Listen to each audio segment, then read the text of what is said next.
So we're back here in the bowels of the Motorhead Museum, and check this out. Just piles and piles of more bikes back here. Big difference is back here it smells like old bikes. So they not only put them on display here, they build some of them, fix some of them up, sell some of them even to help support the museum here. And just an amazing sight to see. You know, some of these bikes probably would just go to rot. Some of them are looking pretty rough, like this Kawasaki right here. They're gonna have a new life, or at least be prevented from rotting away thanks to the efforts here at Motorhead's Museum.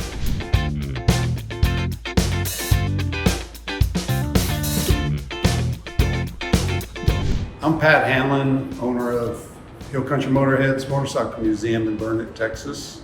This is right here, this interesting bike. Yeah. This Ann Richards used to be the governor. Yeah, I remember. Yeah, this was in the DMV. I've seen that picture of her on it before. That's awesome. This was, came from the DMV Museum down in Austin. And they called us, wanted to know if we wanted to put it on display here. Heck yeah. It's very, very cool. It's nice. It's an honor to have it here, really. That's a sweet bike, so I guess it just never really got ridden. No, it's got 426 miles on it. It's obviously a 1200 Sportster, right?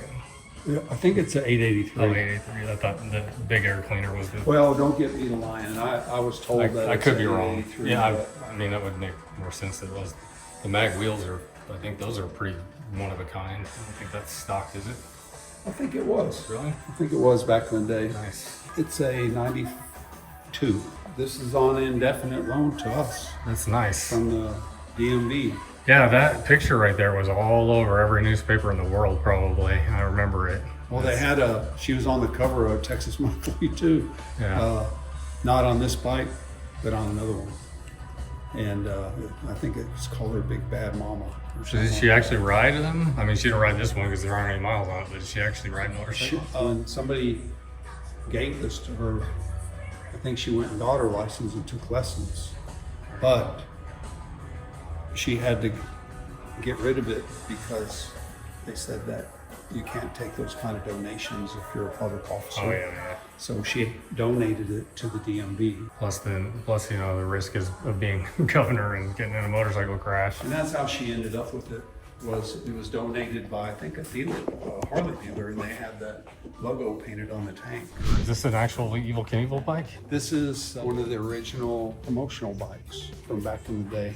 They built quite a few of these to take to different events and stuff to publicize his future jobs. They take them to drag strips, malls, car dealerships, stuff like that, and put them on display. You can see here on the logo too, that George Sedlak, that was Evel Knievel's painter back in the day. He painted this one. So this is actually a 1972 Harley XR 750 flat tracker. It's even got he signed that one too. That's amazing. So that plate's been around for a while because I think he's been dead for a long time. This is a cool bike right here. This is a true survivor. Back in the day, Harley made these to be, this particular model, to be ridden off-road. Hence the knobby tires. Yeah, I see that. It's got all the original Goodyear tires on here. And they all had chains back then, but now when they make a Sportster Scrambler, they put a chain on it too. Yeah, and this one here came out of the high desert up there in Roswell. We've learned all the history about it, who owned it in the first place. The guy cool. raced it, and it just got parked at a Harley dealer in Roswell for a long, long time. So is that an Ironhead? That's like the That's first year Ironhead. they made Ironheads? I Second think. year. Second. 57 was first year, and this is 58. Basically the same bike. This is what I was telling you, they used castings back in the day. That's a casting, and then they slide a tube up in there. But these are welded, of course. By then they were welding them. But back in the day, they used a lot of castings because they just didn't have machining back in the day. So it's amazing what they got done over 100 years ago. Yeah, and it's amazing it didn't break in like 5 minutes too, compared to how we are able to make stuff today. And this is, just a competition bike section. Plus we shoehorned a few cool old choppers in there. No Harley choppers, but a couple Triumphs and a Honda 750. And that's a real interesting bike. This is a bike built by RC Engineering. Oh, wow. Which was Russ Collins back in the day, a twin engine Honda dragster. Anyway, you can see here, this is an interesting story, but they built these bikes for the public. Like this wasn't one of his race bikes. But you could literally buy a double engine dragster from them. Oh, wow. Okay, so, but are you familiar with Vance and Hines? Yeah, I have Okay. pipes on my street bike. Look who his inventory manager and his chief engineer were. Wow. Very cool. Terry Vance and Byron Hines. And then so after they left RC Engineering, they started Vance and Hines. Awesome. Yeah, and they're still huge, right? Yep. Yeah. And this is our flat track section right here. I love the flat track bike.